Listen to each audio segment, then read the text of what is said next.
Hello everyone, and welcome back to another video. I hope you're well. So in today's video we're going to be talking about camera gear, and that camera gear is lenses for the Fujifilm X system, which is a system I never thought I would really sort of get into. I never really took it too seriously, but I really love using the cameras. Now, I'm not sponsored or affiliated with Fuji in any form whatsoever. I just want to get that out of the way, so my opinions are my opinions, and how I feel about the gear is my own feelings. So the problem I've been having since I bought the Fuji system. So I picked up this camera back in October when I moved to England from Australia. Now, this camera wasn't meant to be anything that I was going to be taken seriously with. I had my 5D Mark IV, and that was my main camera. Since then, that has now gone. I did make a video on that, and it did get a bit of grief because I also bought more gear. But since that time, I've actually sold a lot of that gear back. And it's just all about finalising my kit. You know, I sold gear, and I needed to make up for some of the gear that I was selling, so I've done what I've done, and yeah, probably wasn't the smartest. So this camera, I absolutely love. This is my Fujifilm X-T3. I will make a video into why this is my main stills camera over the X-T4. So we'll pretend this is my X-T4, which it isn't, but we're currently using it for this video. When I got my X-T4, it came with the 16 to 80mm lens, the f4. Now, it's a nice zoom range, but what I didn't like about that lens was the sharpness in the corners. It really dropped off. It depended under certain situations. If you were shooting wide and close to something, then I could not get it sharp in the corners, no matter what aperture I used, even if I shot f16. And then if I shoot even smaller, then I'll have diffraction that comes in, and then it's going to soften up the whole image, which I don't really want. I was thinking, this camera, I can't take it seriously. I can't use it as my main camera. I would love to, but if the glass is like that, then why bother? It wasn't until I came to England and I got this as a bit of a toy. That was my plan. This was just going to be a toy camera, something for fun, and my 5D was going to be my main camera. And then, so I picked it up with this lens, which is the 23mm f1.4, which is a lovely lens. Now, this is the first generation one, and my goodness, you stop it down to f8, it is super sharp. Even if you stop it down to f5.6 or f4, 2.8 is still pretty good, but yeah, 1.8 is a little soft. So this gave me confidence into the Fuji system that maybe I could move into it. I had a few lenses at the time. I had a 16 to 80. I have the 10 to 24, which is what we're using to make this video, because the 16 to 80 is currently in a box downstairs and it's going to get collected on Monday. And I had the 55 to 200 lens, which is this guy right here. And some of you said that I should have probably got the, was it the 70 to 300, I think it is. But yeah, this lens is really quite nice for the price, and it's just nice and compact. This is what I was originally going to bring over with me when I left Australia, but then I ended up bringing my Canon because I wanted good optical performance, and this with the other lenses was sort of substandard. If I got the kit that I currently have now, then I wouldn't have bought the Canon. I probably would have sold the Canon there, but I didn't know. You know, you learn by trial and error, and I don't like reading reviews online because some of those reviews can be a bit biased, and also the people that are reviewing that gear might not have the experience that I have when it comes to looking for certain qualities of gear, you know, the certain aspects to it. I'm highly critical when it comes to my image quality, because I went from Canon to Hasselblad, and now sort of come back to Canon, and now I'm with the Fuji system.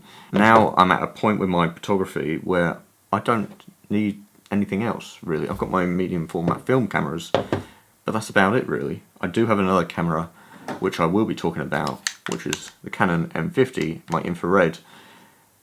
This is possibly going. This is the new lens that I've purchased. This is the 16 to 55 f2.8 lens. This is the first generation, and this lens is just absolutely wonderful.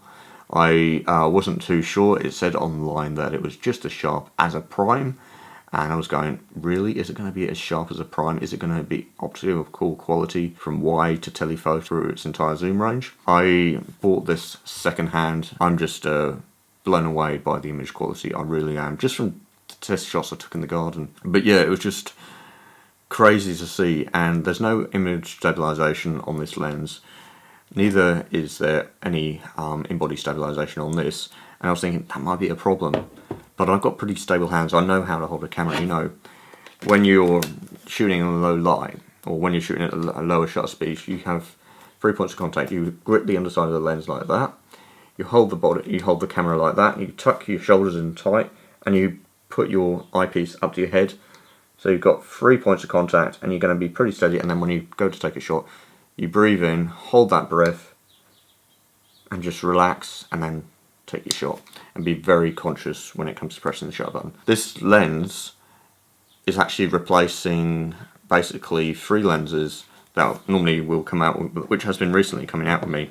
So it's going to be replacing basically the Samyang 12mm f2. I'm going to sell this lens, I'm pretty sure. So there's no reason. There's only 4mm in it now. I know 4mm under certain situations will make a difference. f2 versus 2.8 is only a stop.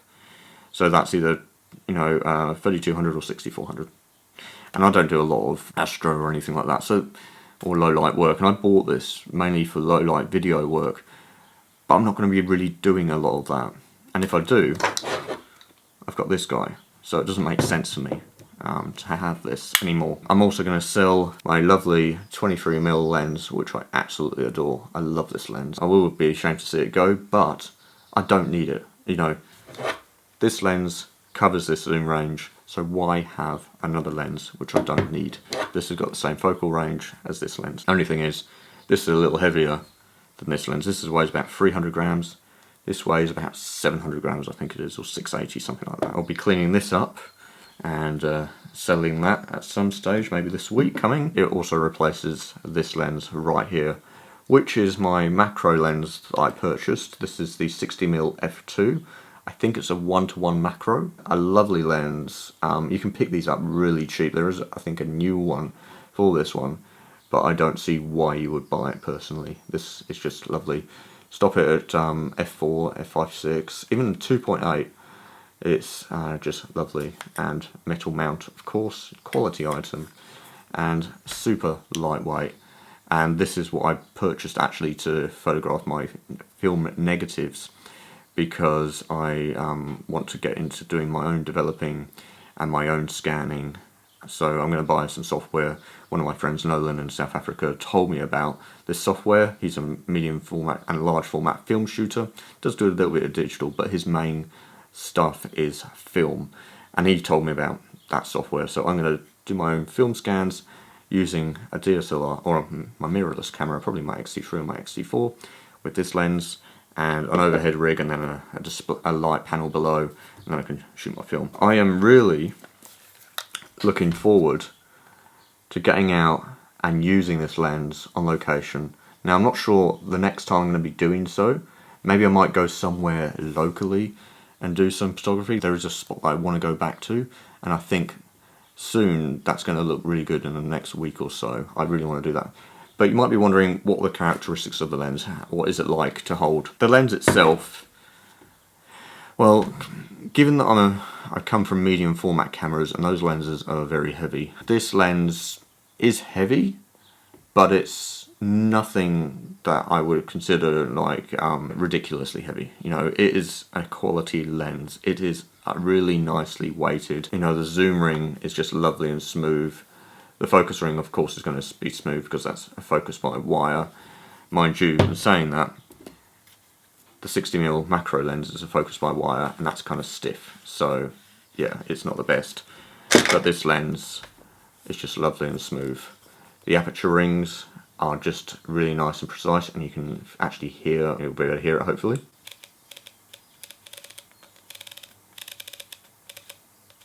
It's just really nice and beautiful. As I said, no optical stabilization. That's one less thing to go wrong with a lens, to be honest. Yeah, they can be a bit temperamental. But this was said it was in excellent condition, and it is. There's a little bit of dirt in there around here. I like to keep my gear pretty clean, so I will give that a really good clean up soon. It only arrived yesterday. It was meant to get delivered on Monday, and today's Sunday, and it got delivered on Saturday. I ordered it on Friday, so yeah, just remarkable how quickly I got it. So now what that means, once I've sold those two lenses, the 23mm and the 12mm, I will have 5 lenses in my arsenal. I will have this beast right here, the 16-50 f2.8. I will have the lovely lens that I use for my videos, the 10-24mm f4. It's the old version, it's not the new version. I think the new version's got weather sealing. And I'll also be keeping the 55-200, the f3.5 to 4.8, if I just want a nice little lightweight carry around zoom lens, which isn't as big as my 100-400, which is an absolute monster for a APS-C camera. See how big this thing gets, it's just massive. And compare it to the 55-200, and this is so much lighter. So if I just want to do some hiking or some trails and stuff, I can take this lens. But yeah, this lens is just superb. I absolutely love it. Yeah, so that means I'll have 5 lenses, 2 cameras for digital. I am selling my Canon M50, and I will make another video into the reason why for that one. I am fully dedicated to my Fuji system, and I do love using it. It's such a nice system, really works for the way that I shoot now, and also the way I'm going career-wise. I'm not doing as much, and I want to also take the pressure off myself as well. This setup, you know, integrates into my video setup, so I don't have to take multiple lenses of a different brand with me like I was doing before. So when I had my Canon system and I was going out on location, I had my Canon set up for my stills, and then I had my Fuji set up for my video. So I'd have normally two lenses for my Fuji system and about 3 lenses or 4 lenses for my Canon system, all in one bag, and it got so heavy. But this way, it keeps the ecosystem nice and small. Nice to finally have my setup, you know, almost basically perfect. I think it is basically almost perfect. The 10-24, I don't like so much. It's still got that softness problem in the corners. I don't know if I'll improve on that. Maybe I'll get a prime, but to be honest, a lot of my work I could make do with this lens. It's equivalent to about 24mm, and if I need to shoot wide, I can do a pano.